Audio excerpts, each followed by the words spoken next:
अस्सलामुअलैकुम, खुश आमदीद है मेरे चैनल सज्जाद रिएक्टर्स में। मैं हूं आपका होस्ट सज्जाद। अगर आपने अभी तक मेरी चैनल सब्सक्राइब नहीं की है तो प्लीज सब्सक्राइब कीजिए और इस वीडियो को भी शेयर कीजिए। आज मैं एक प्यारा सा वीडियो लेके आया हूं, एक प्यारी सी इंफॉर्मेशन लेके आया हूं। हम इस पे रिएक्शन देंगे, आज अपने व्यू देंगे, अपने सजेशंस देंगे। हम इस वीडियो क्लिप में तारिक मसूद साहब जो है बेटी की पैदाइश पे गम या खुशी का इजहार करने के बारे में बता रहे हैं।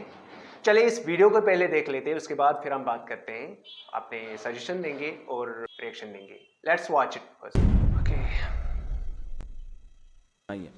तो ये था मुफ्ती तारिक मसूद साहब का बयान, जिसमें उन्होंने बताया कि बेटियां और बहनें या एक लड़की का जन्म जब होता है तो अल्लाह खुश होते हैं उस पर, अल्लाह पाक उसमें बरकत देते हैं, उन चीज़ों में बरकत होती है।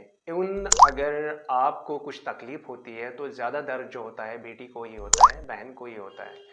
सो ये चीज़ें हमने पता होनी चाहिए, दूसरों को भी पता होनी चाहिए।